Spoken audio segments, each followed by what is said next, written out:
the Al-Islah Alternative Justice Center in Garissa, where mediation and community values resolve disputes that a distant courtroom never could.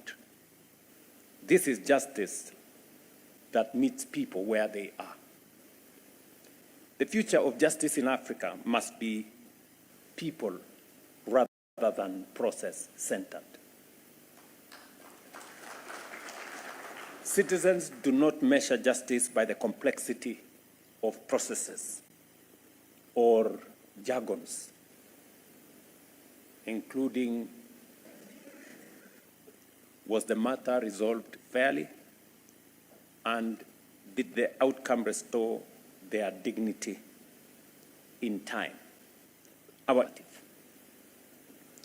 Ladies and gentlemen, let me turn to another truth that is too often missed. Effective dispute resolution is not only a social good, but also an economic engine. And the Chief Justice from Zambia, who has two Kenyan names, Mumba and Malila, both are Kenyan names, just for your information, has said it ably. He has spoken about our commerce in this continent and how dispute resolution and systems that ensure that contracts are enforced in a timely manner could contribute significantly to progress and prosperity in our continent. Africa has entered the era of the Africa Continental Free Trade Area, the largest, our exports, by US dollars 560 billion by 2035. But more trade opens the doors for more commercial disputes. And here we face an uncomfortable question. Where will those disputes be resolved? Today, many African commercial disputes are settled in London, Paris, and Geneva, far from the continent where the investment is. African arbitrators make up fewer than 8% of appointments in the world's leading arbitral institutions, and none of the world's 5 most preferred arbitration seats is in Africa. We are learning very painfully not to ship our tea or coffee or minerals abroad in raw form for others to add value and keep the reward of that value. And so I ask this gathering a direct question. Why do we still ship out our disputes? Why does African justice, like African produce, so often earn its premium somewhere else? Singapore, a single city, made itself one of the world's foremost seats of arbitration by deliberate design. Africa, a continent of 1.5 billion people, can do the same. Let us resolve African disputes on African soil by African jurists under African institutions. And by the way, that is not protectionism, that is sovereignty. Last month, here in Nairobi, we had the Africa Forward Summit. And as African leaders, we had a very candid conversation amongst ourselves and with our partners. And we came to the conclusion that we need a paradigm shift with our partners. relationships that are not built on dependency, relationships that are built on sovereign equality, relationships not built on aid, assistance, or charity, but partnerships that are mutually beneficial, fair, and balanced. We made a concrete decision that being a continent of enormous natural resources, we are going to reject relationships that extract our minerals, our goods, shipped to add value somewhere else, and that we are going to insist on investments that create value in our continent, create jobs in our continent, that are fair, that are balanced, that benefits everybody equally in a win-win framework, benefiting the investors as much as the owners. That is the new relationship we want to build. And it is the conversation I had 2 days ago at the G7 forum, because that is what it is going forward. And I want to ask of this great gathering, I will ask you a few things in my concluding remarks, because I have the privilege to address many Chief Justices from our continent. It doesn't always happen. Yet we must never reduce justice to commerce. Consider this. The World Justice Project estimates that 5.1 billion people worldwide have unmet justice needs, and most of them will never set foot in a courtroom. That single fact is the case for this meeting. If courts alone could deliver justice, the gap would not stand at 5 billion people as it is today. Alternative dispute resolution is not a convenience for the powerful. It is the only scalable road to justice for citizens, the trader, the farmer, the widow, the neighbor. A justice the ordinary can only wait for, and only the wealthy can afford, is not justice. It is inequity. The changes before, or the challenges before our judiciaries are shared. So then must be our solutions. This summit is Pan-African judicial diplomacy in action, building common standards, advancing constitutionalism, and proving that the future of justice in Africa cannot be shaped in isolation. It must be shared. When courts function, citizens trust institutions. When rights are protected, societies are stable. When disputes are resolved in peace, investment and prosperity follow. Judicial leadership, therefore, is not merely a legal duty. It is a developmental responsibility. But leadership cannot deliver on conviction alone.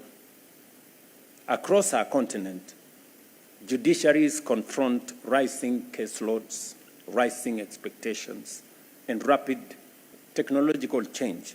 But too often, within shrinking budgets. If we ask our courts to be engines of peace, investment, and cohesion, we must equip them for the task. Funding our judiciaries is not an act of generosity.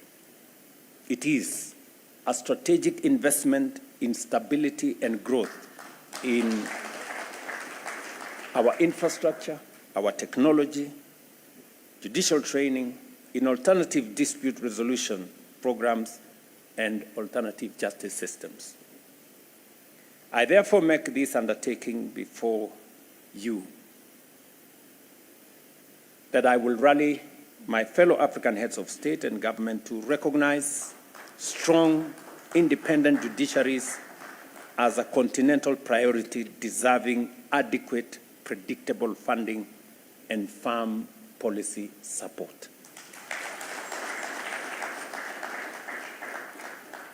And when I say so, I know Madam Chief Justice here will be my witness. We have worked together with the Kenyan judiciary. I did make commitments to work with an independent judiciary. My first act as president was to appoint and swear in judges that had not been sworn in for some time.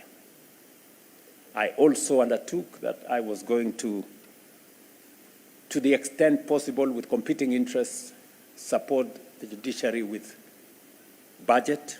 I know I haven't measured up to their full expectation, but we have kept pace. In fact, in the last 3 years, the judiciary has hired, and I have appointed 92 judges, the highest in Kenya's history by one president. And we have done so because we believe that it is the right thing to do. And as a result, we are beginning to see results. As I just said, for the first time, the judiciary reduced their caseload by almost a third and have actually resolved more cases than were filed. So I think we are making progress. And I say this, and I can vouch to any leader in our continent that there is value in investing in our judicial system. There is value in having an independent, professional judiciary that can adjudicate matters in a manner that benefits the country.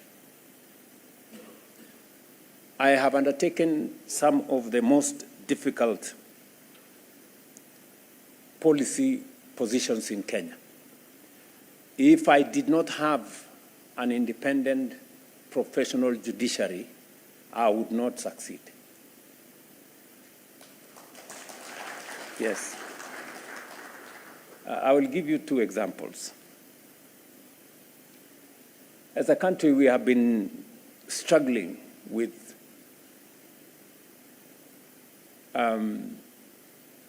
housing and citizens living in squalor.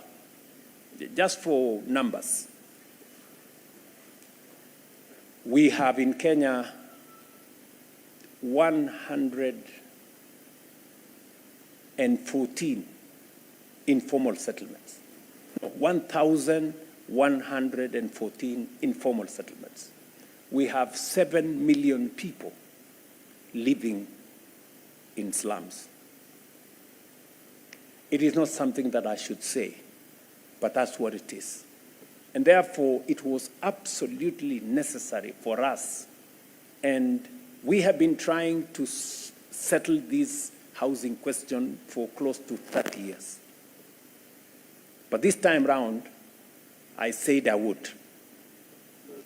And we went to Parliament, we changed the law, we brought into the equation a housing fund, a housing levy, and a whole infrastructure to deliver on it. And the results are very clear to the people of Kenya. Today, we have close to 300,000 houses being built in Kenya.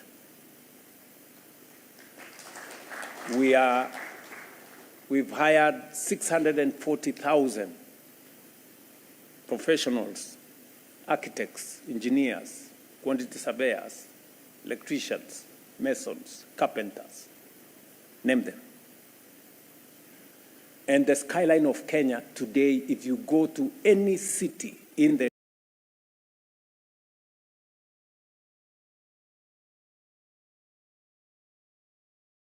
Republic of Kenya, we have 200 active sites in different parts of Kenya.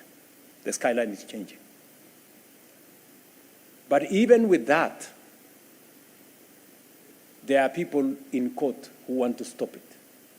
If we didn't have a professional judiciary, we wouldn't have moved an inch.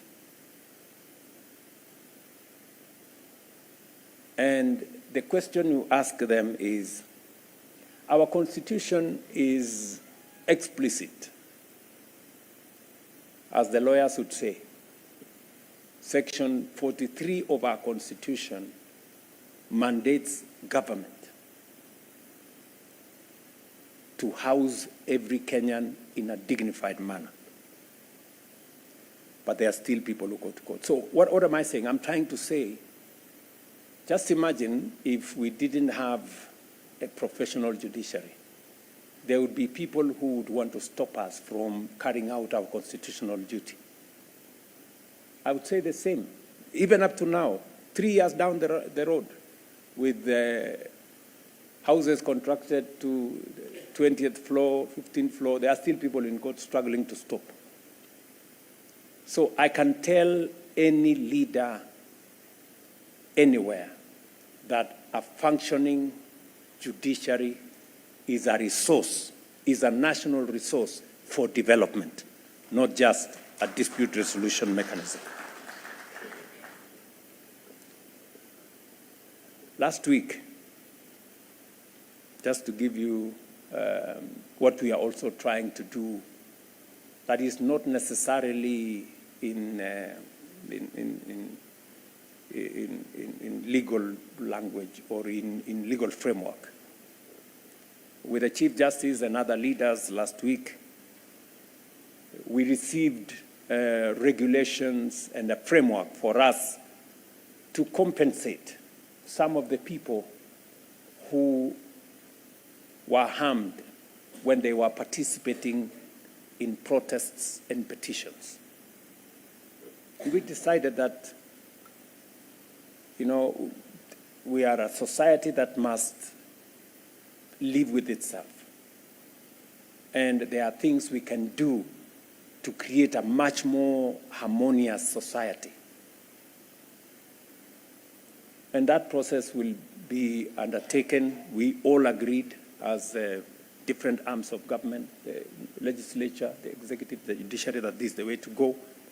Our judiciary actually provided the framework and advised us that this is how you can go about this exercise. And it is creating greater harmony beyond what ordinarily would be matters that can be taken to court and litigated. So that there is room for nuancing, and making sure that we can move together. Let me, however, task you, and forgive me for this, and I have no fees to pay for it. You have spoken very well about what a justice system can do to development in either a nation or even in our continent. And I want to really thank you, Justice Mumba, for your statement. Because it is the case I have been making with our colleagues at the Africa Union. When they tasked me with championing the reform of the Africa Union, I undertook to do 3 things. Number 1 is to make the Commission, which is the executive arm of the Commission, a fit-for-purpose organization by making sure that it has the levers and the power to be able to execute the aspirations of our continent. And the second thing that I really wanted to achieve is to have a working parliament for purposes of accountability. Today, there is a disconnect between the Pan-African Parliament and the African Union.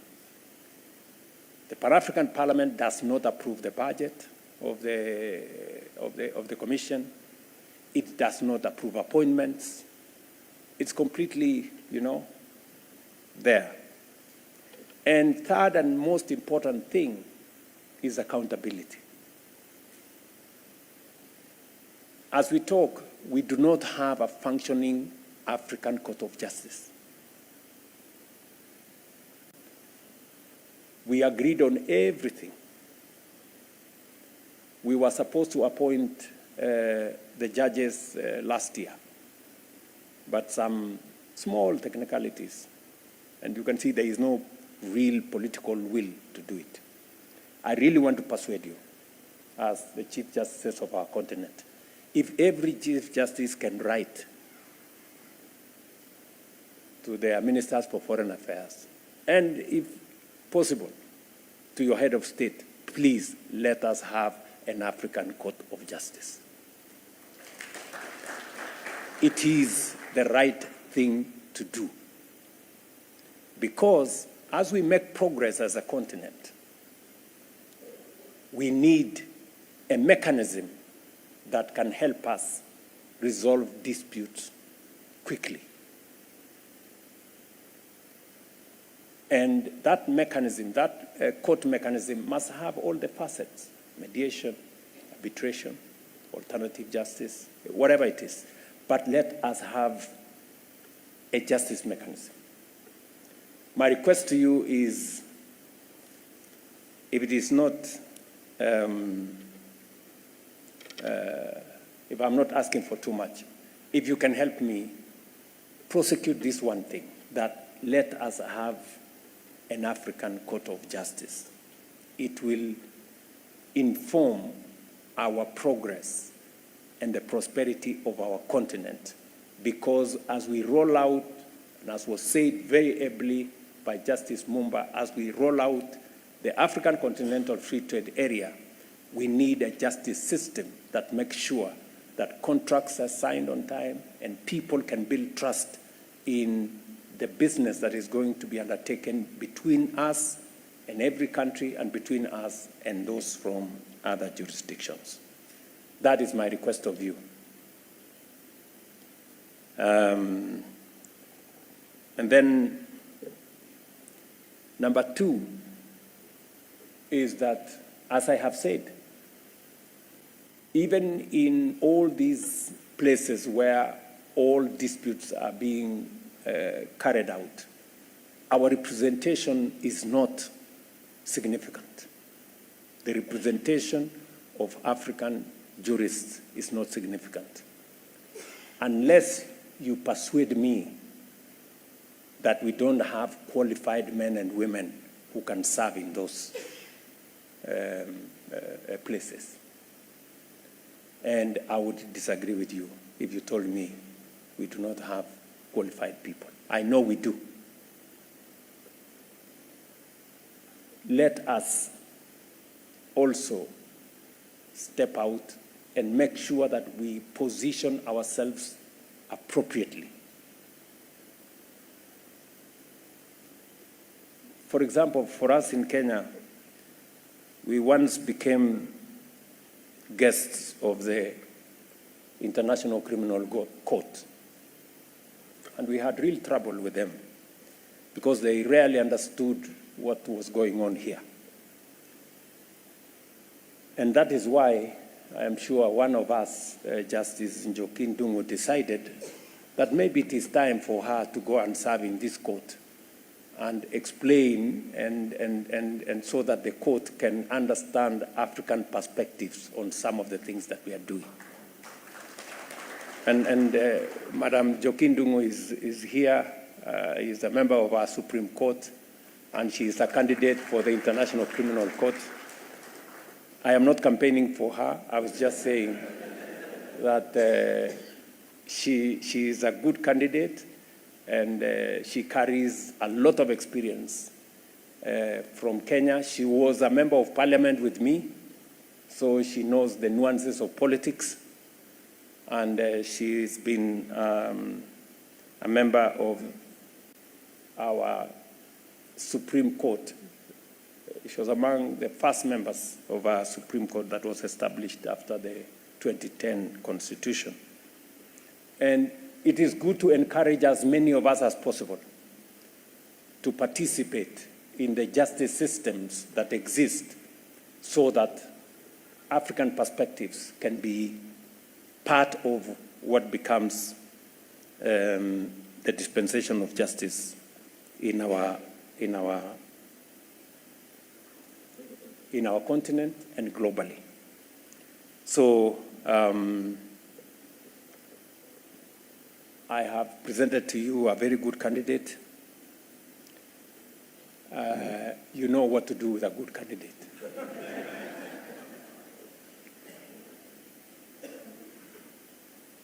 And I really am very happy this morning to be part of this occasion. And as I conclude, let me reiterate that the people of Africa are asking for justice systems that serve, that listen, that resolve, and that restore. Let this summit answer them with practical commitments, lasting partnerships, and the courage to affirm alternative dispute resolution and alternative justice systems as continental priorities. We were the first to understand that justice is built. Let us be the generation that remembers it and builds it. On African soil, justice systems worthy of Africa's aspirations under Agenda 2063.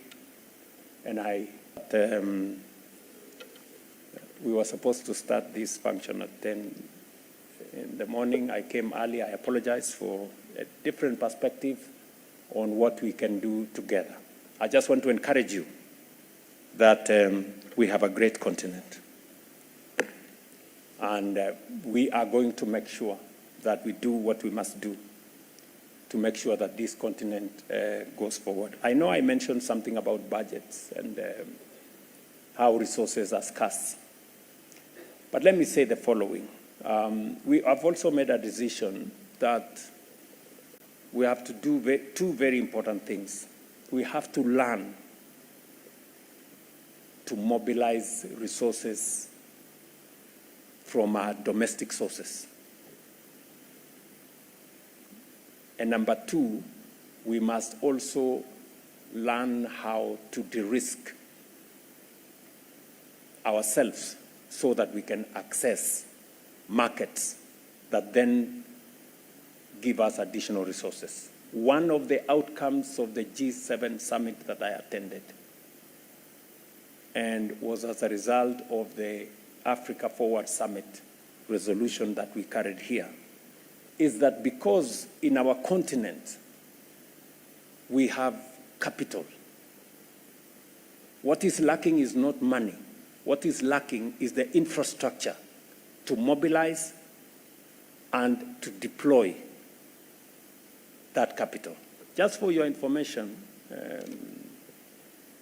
in Africa, in pension funds, in insurance funds, in our central bank reserves, in Africa, we have $4 trillion. But that money is not invested for the benefit of our continent. Most of that money is in New York Stock Exchange, London Stock Exchange, and those places. So what we agreed as African leaders is that we are going to build our own African multilateral financial institutions. Afrexim Bank, Africa Development Bank, Trade and Development Bank, Africa Finance Corporation, RTD, and all the other institutions. And number two, we are also going to have a de-risking mechanism. And that was my pitch at the G7. I was telling our colleagues at the G7 that we're not looking for money. We have our own money. We have $4 trillion in this continent. What we are looking for are friends who are ready to work with us with guarantees so that we can de-risk our resources and mobilize them for the development of our continent. We have done it in Kenya. It is possible to be done everywhere else. So this is what we want to do together, and I want to encourage all of you as you go back to our African countries that we can do this. Others have done it, we can do it, and maybe we can do it even better. Thank you very much. My very best wishes. Thank you so much. I'll request Your Excellency kindly to allow me for a few minutes to take a photo. May we kindly resume our seats and invite the CJ on stage, the DCJ.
Are you out of data?